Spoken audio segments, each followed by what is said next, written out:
Presentamos Charlas Saludables.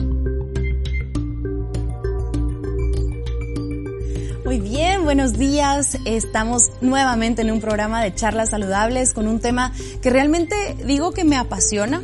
Es un tema muy complicado de tratar porque es un tema que puede impactar muchos corazones, que puede herir sensibilidad porque vamos a hablar de niños. Enfermedad renal en niños. Y para eso tenemos a una persona que es de la casa, es de UNAERC, una persona que también llevo años de conocer y conozco el compromiso que tiene con los pacientes renales pediátricos de UNAERC. Así que voy a presentarles a ustedes a la doctora Maribel Patal. Doctora, ¿cómo está? Bienvenida. Hola, mucho gusto, gracias. Aquí muy contenta para esta charla y esperamos poder resolver algunas dudas y sobre todo darles las bases para que podamos detectar con tiempo esta enfermedad que puede llegar a ser muy severa en los niños, pero que también la buena noticia es que podemos tratarla si la detectamos a tiempo. Totalmente. Y bueno, para presentarles a quien tenemos hoy al lado, ella es médico y cirujano de la Universidad San Carlos de Guatemala, es pediatra egresada del Hospital Roosevelt, también avalado por la USAC, y nefróloga pediatra del Instituto Nacional de Pediatría de la Ciudad de México, avalado por la UNAM. Lleva 17 años laborando en UNAERC y actualmente es jefe del Departamento de Nefrología Pediátrica de la UNAERC. Así que, doctora, vamos a iniciar esta charla empezando por decirles que ya vamos prácticamente a medio camino de este programa que se ha centrado en informar acerca de muchos temas que tienen que ver con enfermedades crónicas no transmisibles, pero sobre todo sobre la enfermedad renal crónica, que es lo que tratamos en UNAERC. Así que, doctora, empecemos hablando de esto porque es un tema que a muchos sorprende. No se imaginan realmente cómo un niño puede padecer enfermedad renal crónica, porque prácticamente la insuficiencia renal es cuando los riñones ya funcionan, ¿qué? Un 15% menos de 15%. Entonces, ¿cómo pasa esto, doctora? ¿Cuáles son las enfermedades renales más comunes en los niños? Eso va a depender de la edad, pero creo que la más frecuente son las infecciones urinarias en los niños. Normalmente los niños pueden empezar con infecciones urinarias desde el nacimiento. Es importante tener el antecedente si el niño fue un niño sano, fue un niño sin problemas cuando nació, pero si tuvieron algún problema cuando nacieron y estuvieron en un intensivo, tuvieron que tener algún catéter, esto va a hacer que el riesgo de una enfermedad es alta. Aparte de eso tenemos las enfermedades glomerulares, ¿verdad? Estas son enfermedades que pueden ser secundarias a medicamentos, comida, antibióticos, cualquier medicamento. En realidad no hay una etiología clara de quién causa las glomerulopatías, pero tenemos signos característicos de estas enfermedades y si tenemos un niño, un lactante que es con enfermedades constantes de infecciones, a estos niños lo que hay que buscarles es una enfermedad de alguna malformación congénita. Ya. Y bueno, hemos hablado en programas anteriores acerca de los síntomas de la enfermedad renal en adultos, pero la pregunta es, ¿los síntomas en los niños son los mismos o cuáles son los síntomas en un niño? No, los síntomas en los niños son diferentes. Tenemos niños, si estamos hablando de infecciones urinarias, vamos a tener un niño que tiene fiebre, que no sabemos la etiología. Ellos, dependiendo de la edad, vamos a tener niños que sí nos indiquen que tienen dolor al orinar, ardor, pero no es el cuadro típico del adulto, ¿verdad? Sino que ellos pueden tener náuseas, vómitos, fiebre, mojar la cama. Un niño que ya controla esfínteres y empieza a mojar la cama, hay que preguntarse por qué está mojando la cama. También tenemos algo súper importante, es llevar un excelente control de crecimiento y desarrollo. Un niño que no está creciendo y tiene padres pequeños no es porque se va a parecer a los papás, ¿verdad? Son papás pequeños, yo voy a tener un hijo pequeño. No, eso, el que un niño no gane la talla de forma adecuada puede ser también un signo de que hay algo ahí que hay que estudiar y puede ser un problema renal. La anemia o la palidez, ¿verdad? Que a veces los ven algo pálidos o niños que no quieren estudiar, que no tienen buen rendimiento. Estos niños también pueden ser pacientes con signos iniciales de insuficiencia renal y sobre todo es bien importante ver la talla baja cuando tenemos niños menores de 3 años. Hay algunas enfermedades renales que pueden hacer que no crezcan adecuadamente, pero que si se tratan podemos mejorar el cuadro. Doctora, y bueno, usted lleva años tratando con niños, específicamente también acá en UNAERC, pero una de las preguntas que me causa y que de seguro a la audiencia también le da duda, ¿desde qué edad un niño puede empezar a padecer enfermedad renal crónica? ¿Podemos hablar de un niño de meses? Sí. Si el paciente, por ejemplo, fue prematuro, tuvo muchos antibióticos, cualquier insulto que haya tenido el riñón al nacer, puede hacer que un niño tenga insuficiencia renal incluso en los primeros meses de la vida, o incluso un niño que no se formó adecuadamente, que tiene hipoplasia renal, que eso significa que no tiene todas sus células funcionales. Es un niño que desde el inicio al nacer puede tener necesidad de tratamiento por tener un daño renal. O sea, sí podemos tener niños menores de 1 año con insuficiencia renal, y los hemos tenido incluso en una ERC, sí hemos tenido ya casos. Ok, y eso es impactante. O sea, no puedo imaginarme a un bebé conectado a una máquina de hemodiálisis, por ejemplo. Pero ya hablaremos de los tratamientos disponibles, doctora. ¿Cuáles son entonces esos factores de riesgo que predisponen a un niño, a un bebé, a padecer enfermedad renal crónica? En un bebé los factores de riesgo son porque ya tenía algún problema cuando venía en el vientre. Tenemos un paciente que tuvo alguna complicación al nacer. Estos pacientes son los que van a tener el riesgo más inminente de insuficiencia renal, pero también tenemos el grupo de la niñez y el grupo de la adolescencia. Estos pacientes pueden tener también daño renal, pero ellos sí puede ser por alguna enfermedad adquirida. Por ejemplo, tenemos actualmente en los adolescentes vemos que ir al gimnasio es una moda, y estar tomando estas bebidas energetizantes, estas no son adecuadas para el riñón, y sí tenemos muy malas costumbres o malos hábitos en tomar bebidas inadecuadas que sí nos pueden predisponer si ya tenemos una predisposición, por supuesto, porque me he encontrado con gente que me dice, mire, es que se tomaba 10 Coca-Colas y nunca le pasó nada, pero no es así. O sea, si hay una cierta predisposición, puede afectar la dieta y los líquidos que tengamos, el uso excesivo de medicamentos, ¿verdad? Ahora también esos suplementos proteicos tampoco son adecuados, ¿verdad? Pero como eso está... No se rige, sino que cualquiera lo puede consumir, eso es algo que puede llegar a causar daño en los riñones. Ya. A ver, doctora, hay un mito que yo siempre he escuchado y usted tal vez ahora lo va a desmentir, mito o realidad. A ver, he escuchado esto de que muchos pacientes pediátricos inician con enfermedad renal crónica o va progresando porque de repente en su niñez, no sé, 3 años, una infección en la garganta. Entonces hubo un excesivo consumo de antibióticos o algunos medicamentos que pudieron haber dañado su riñón. ¿Esto es cierto? ¿También es por alguna mala dosificación de este tipo de medicamentos en las niñas?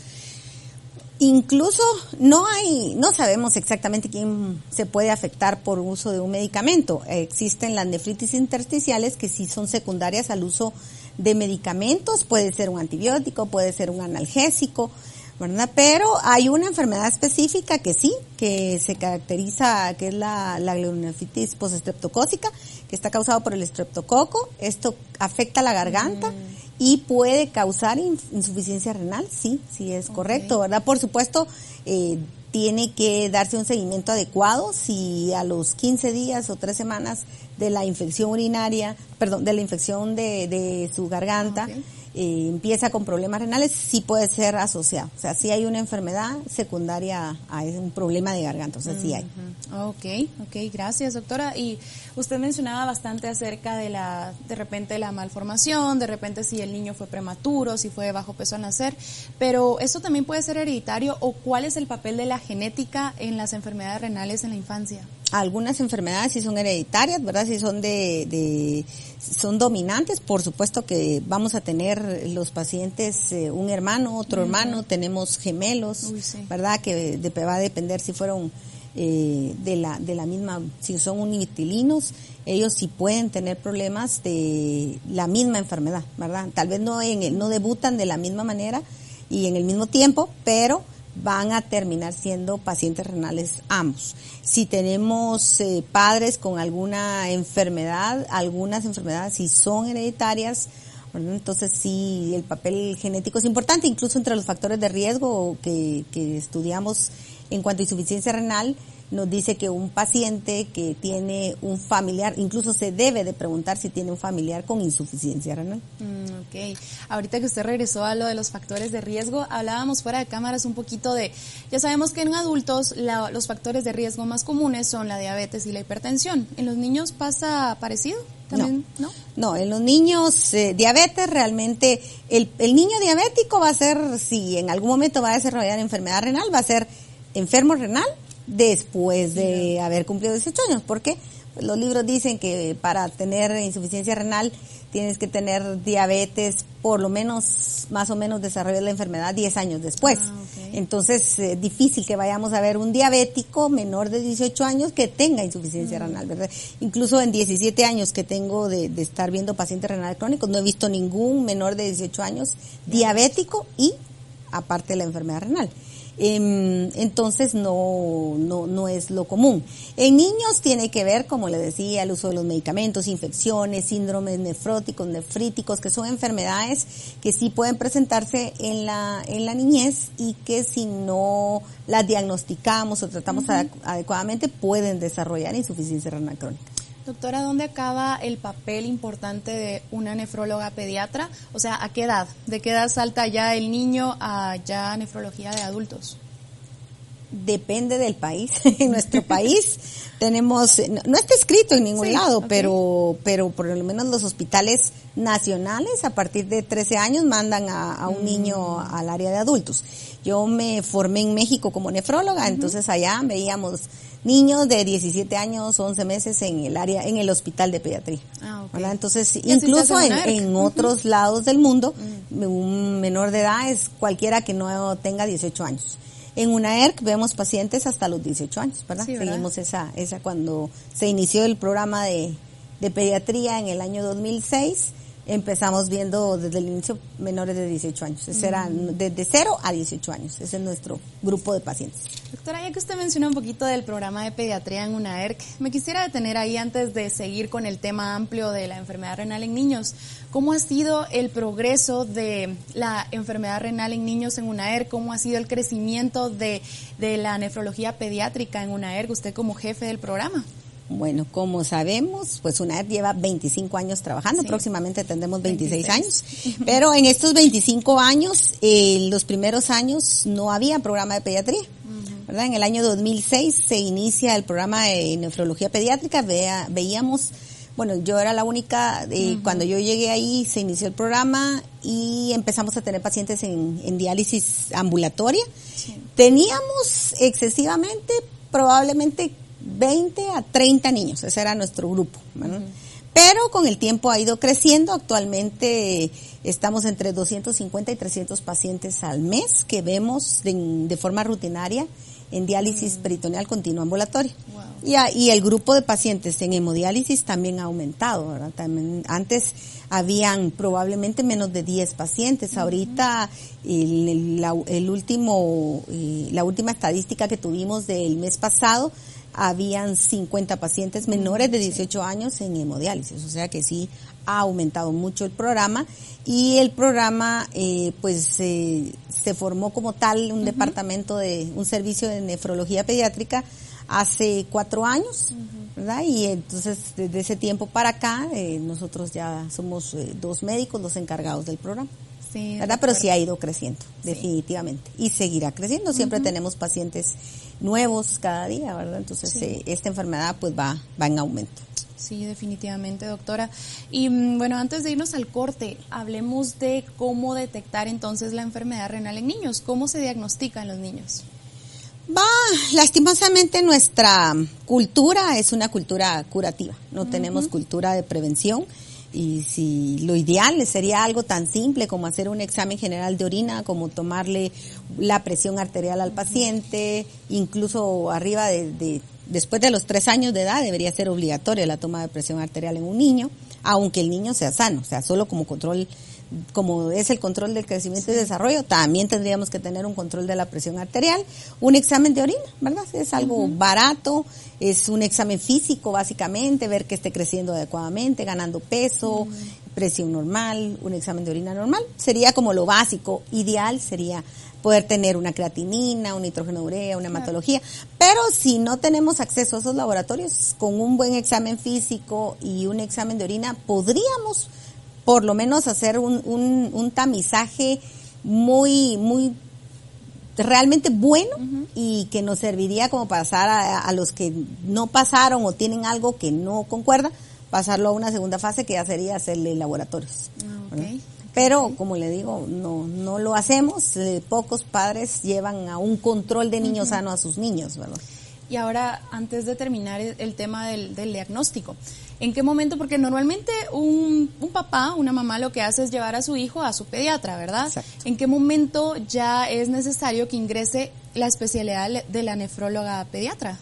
En el momento que un paciente tiene proteinuria, hematuria, que es la presencia de proteínas en la orina, sangre en la orina, ese ya es un indicio que debe de ser estudiado por un nefrólogo. Un paciente que tiene una función renal, una creatinina limítrofe, también hay que estudiarlo. O los pacientes que solo tienen un riñón, que por alguna razón se hicieron un ultrasonido y encontraron que solo había un riñón, ese paciente debe tener un seguimiento por un nefrólogo.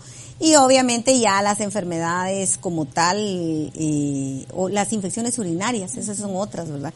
Yo he tenido mucho paciente que consulta conmigo, pero para esto lleva un año siendo tratado mes a mes con antibióticos y nunca lo han referido a un nefrólogo, entonces es importante.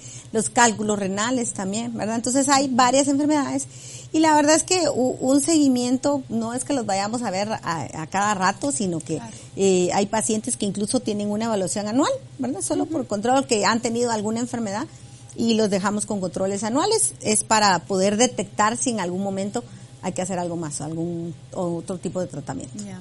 Perfecto, bueno, doctora, con esto entonces nos vamos a un corte y regresamos enseguida con enfermedad renal en niños.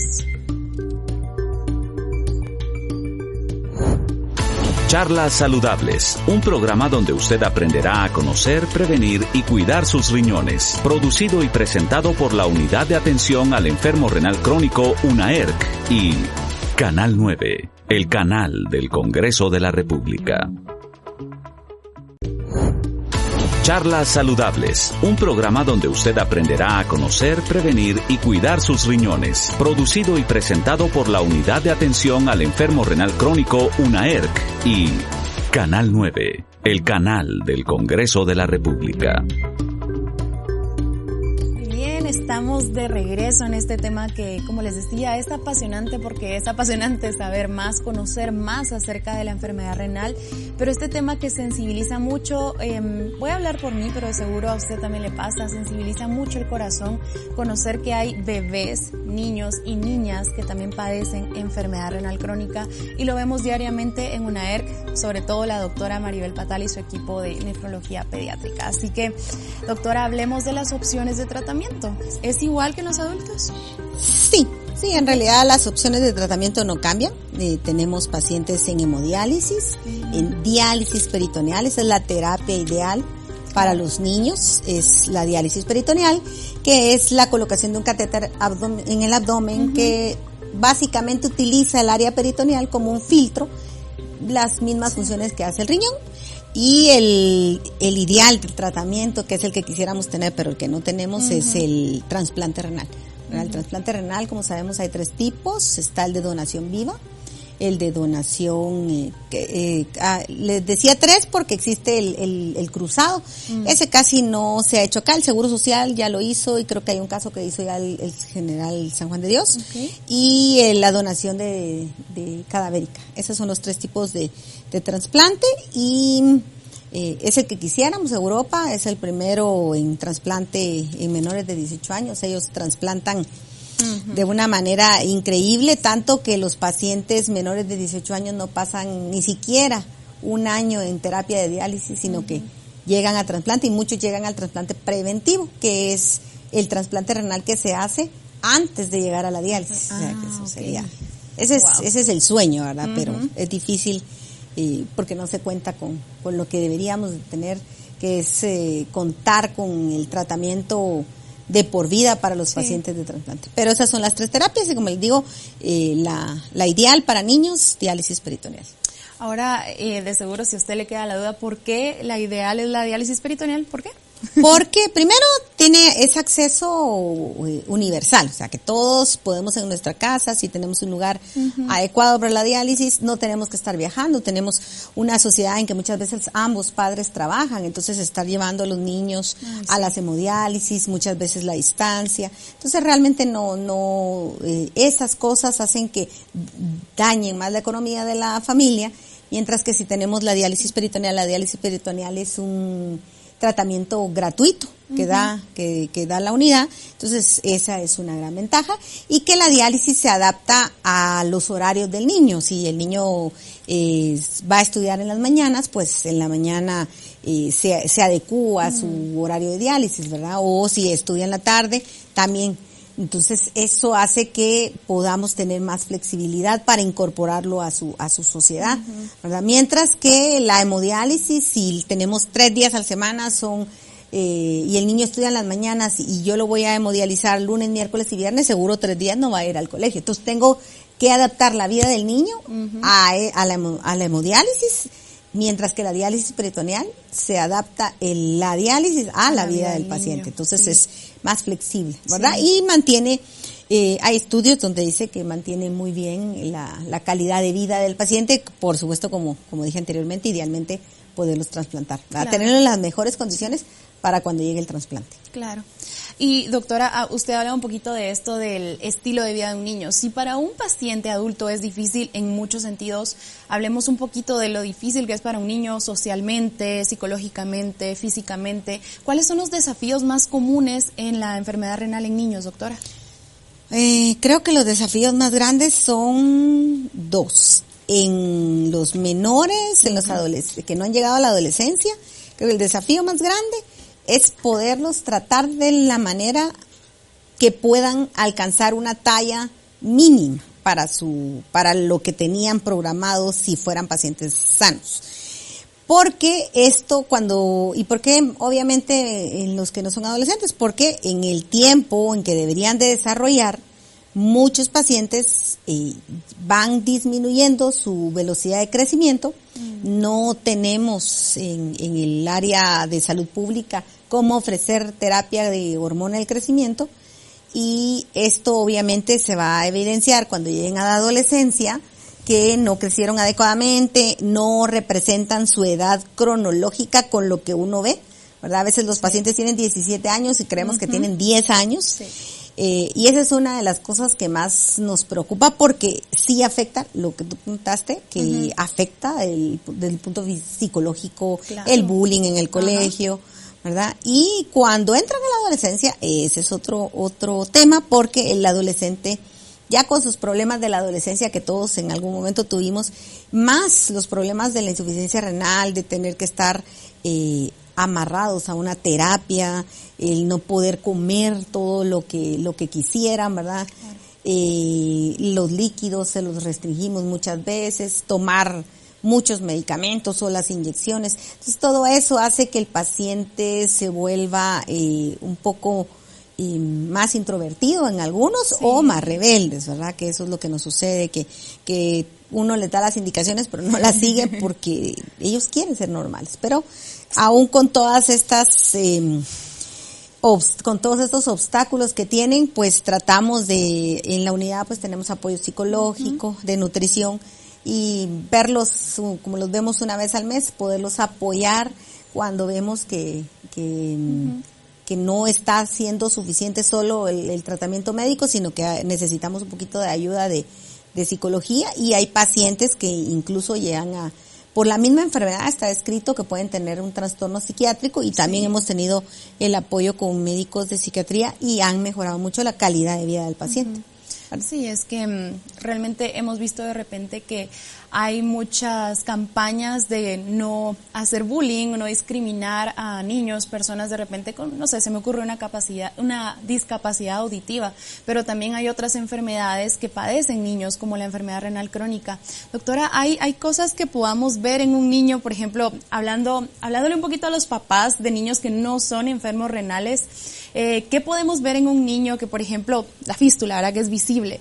¿Cómo podemos lanzar un mensaje a los papás que no tienen enfermos renales en casa para que también generemos una comunidad de poder ser más abiertos y comprensivos con estos niños?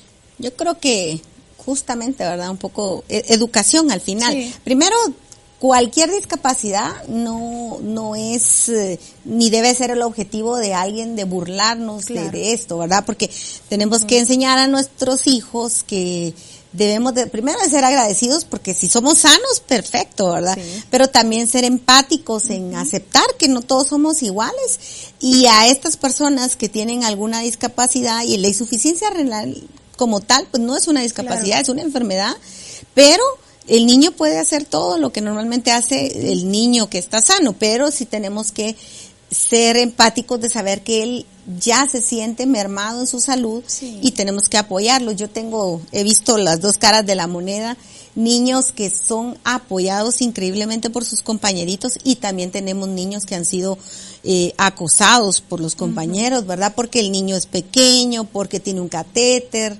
Entonces lo tratan diferente. En realidad lo que tenemos que enseñar es que tenemos que tratar igual a todos, y en un niño es más importante que sientan ese apoyo, porque es una época muy difícil de su vida, ¿verdad? Y la otra parte, que creo que eso es algo que sí va para los adultos, es a los maestros, directores de colegios. Me ha tocado que no aceptan a los niños. No, es que son niños especiales y no los aceptamos. No, ¿verdad? Porque eso es discriminar en realidad.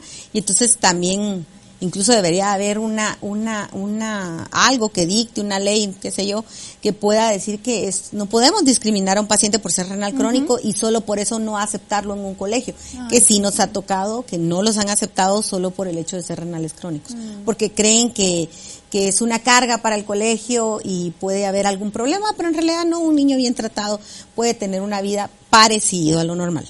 Wow, usted tocó un tema súper importante, y es un llamado a la empatía, a los valores, a pensar que un día estamos sanos, pero pues un día de repente no. Entonces, o familiares también pueden llegar a padecer esta enfermedad, así que la empatía. Doctora, hablemos de buenas noticias. Entonces, ¿cómo prevenir la enfermedad renal en niños?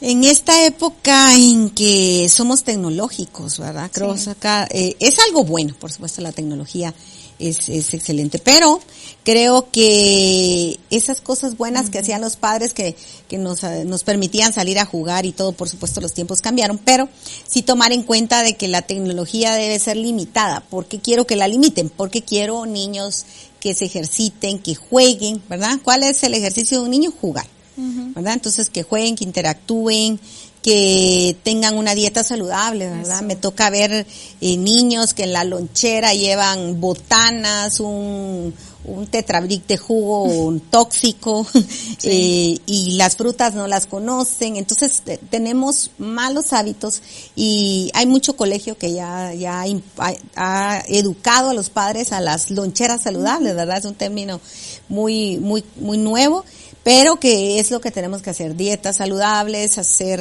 permitir jugar, porque no ejercicio en el niño, sino que jueguen, porque esa es su forma de ejercitarse, tomar líquidos saludables, ¿verdad? Naturales, y si no hay el tiempo de hacerle una limonada al niño, pues agua pura, ¿verdad? No café, no en las épocas antes de la adolescencia, no deberíamos de tener niños tomando café. En realidad eso no es un buen alimento. Claro. Y entonces, básicamente yo creo que tenemos, y por supuesto, llevar un control de crecimiento y desarrollo, y poder detectar si en algún momento nuestro niño no está creciendo y que pueda ser un signo de insuficiencia renal, y tener también idealmente un control al año, ¿verdad? Con su pediatra, y ver que todo esté bien. Esa es una forma excelente de prevenir.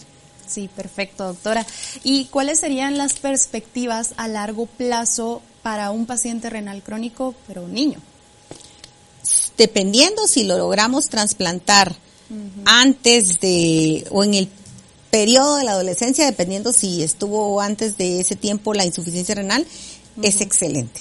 Van a crecer, van a tener una vida básicamente normal. Por supuesto, solo para un poquito de conocimiento, el trasplante renal, pues sabemos que es colocar un riñón sano de una persona adulta a un niño, ¿verdad? No puede donar nadie que sea menor de 18 años. Y la otra cosa es que para cuidar a ese riñón necesitamos tenerlo con medicamentos. Entonces necesitamos que lleven un control adecuado de su medicina, pero el resto de cosas lo pueden hacer normal, una dieta normal, pueden tener una vida normal, formar una familia, tener hijos, las niñas, poder, o sea, básicamente, si nos damos cuenta, vamos a tener un niño normal, ¿verdad? Entonces es por eso que el ideal de todo paciente renal crónico es buscar un trasplante. Doctora, ¿hay un caso así de algún niño que usted haya empezado a ver desde niño y en estos 17 años ha usted logrado ver ese desarrollo y que sea un caso de éxito? Tengo la primera niña que trasplanté, que fue en diciembre del 2006. Yo tenía unos meses de estar como nefróloga, fue mi primer trasplante como nefróloga, ya solo yo, sin jefes. Y esa niña se trasplantó cuando tenía 12 años. Actualmente es una... se graduó de nivel medio, felizmente casada, con un bebé, y cualquiera que la vea no luce enferma para nada y lleva pues estos 16 años con su trasplante renal funcionando, ¿verdad? Entonces ese es el primero y fue totalmente exitoso y muy contenta de verla. La logré ver ya como adulta, como mamá, se casó, entonces la verdad es que es un gusto y muchos pacientes que tengo graduados una niña que creo ya se graduó de psicóloga, otro niño que trasplanté aquí, se fue a Estados Unidos y luce, es que no parece, ustedes los ven en la calle y no creerían que son pacientes de trasplante, pero hay muchos. El trasplante renal es maravilloso, yo lo promuevo, ¿verdad?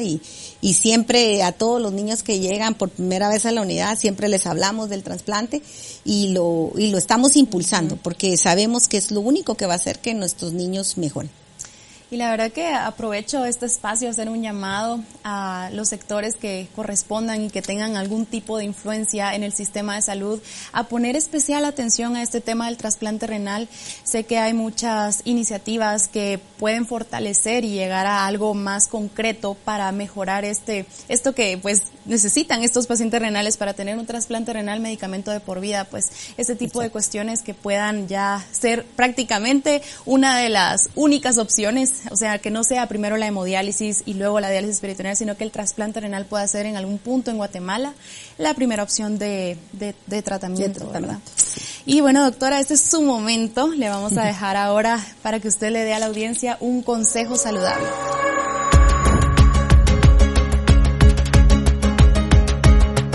Ese es un consejo tanto para niños y adultos. Llevemos una vida saludable, una dieta saludable, hagamos ejercicio y cuidemos de nuestros riñones. Tratemos de tener la costumbre de no ser una población curativa, sino que seamos preventivos, consultemos, hagámonos un control, un chequeo, ¿verdad? No necesitamos tantos laboratorios, pero que nos evalúen la presión arterial, el azúcar, y tratemos de llevar una vida saludable, ¿verdad? Tanto en los niños como en los adultos, dado que la obesidad se está volviendo una pandemia, ya es una pandemia según la OMS. Entonces, cuidamos de nuestra salud. Realmente, si tenemos buenos hábitos, vamos a tener una mejor vida, tanto los niños como los adultos.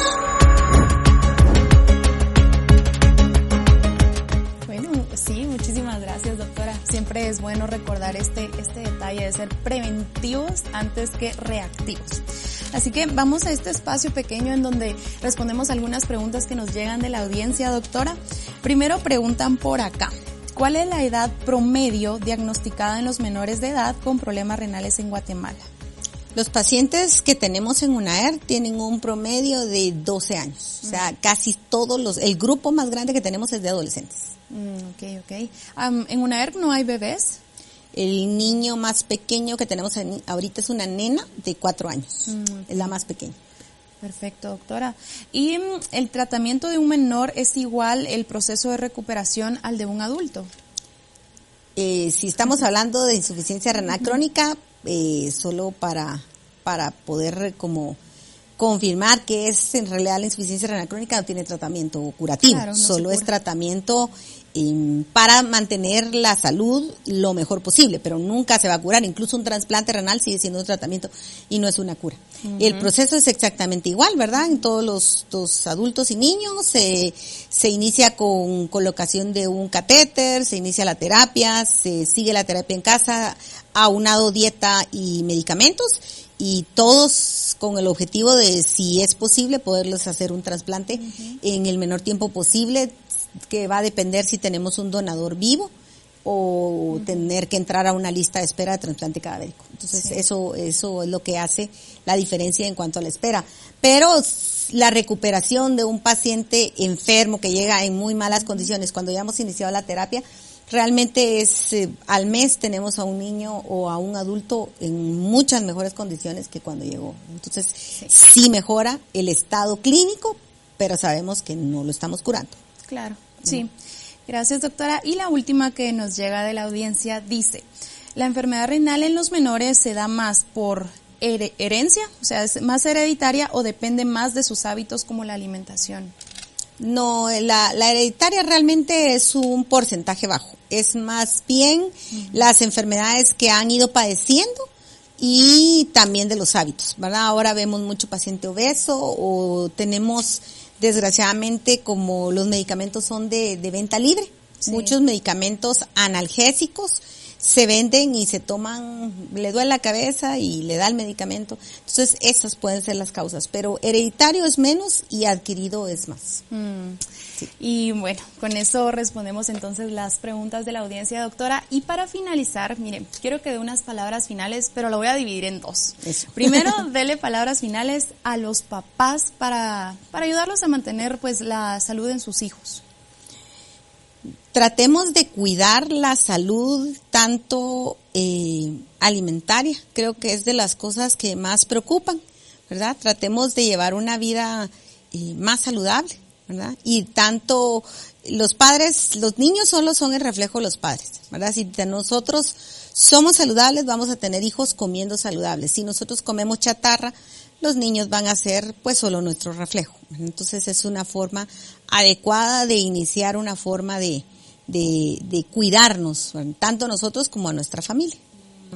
Y usted mencionaba lo de cómo come el papá, así va a comer el niño, pero también ahora que usted lo dice, o sea, si uno de niño ve a su papá, de repente a su papá o mamá fumando, a su papá o mamá con otros hábitos, siendo sedentario, nunca moviéndose, justo eso se va adquiriendo también, ¿verdad?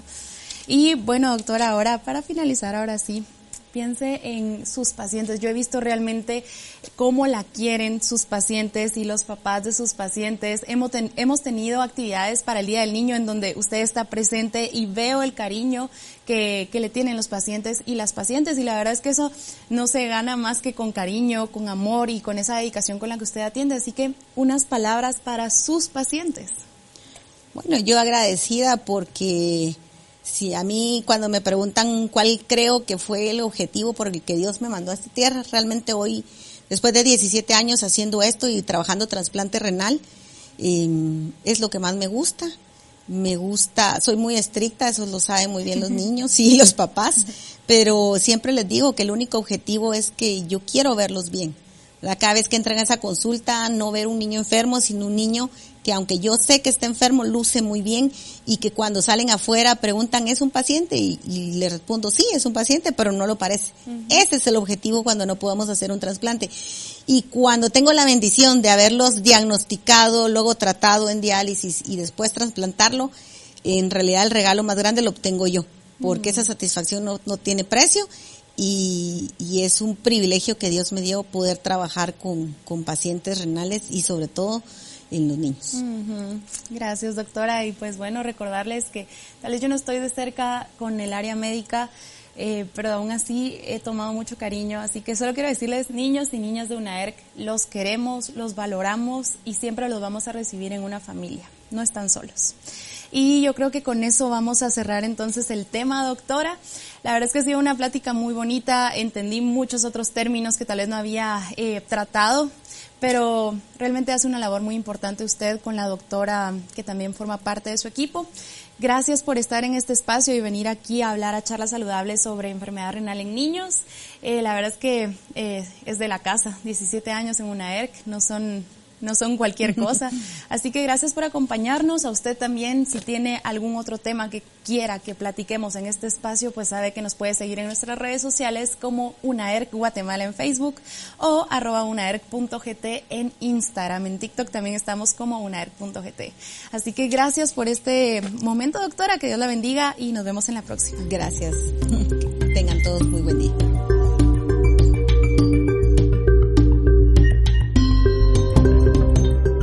Le invitamos a ver el próximo programa de Charlas Saludables.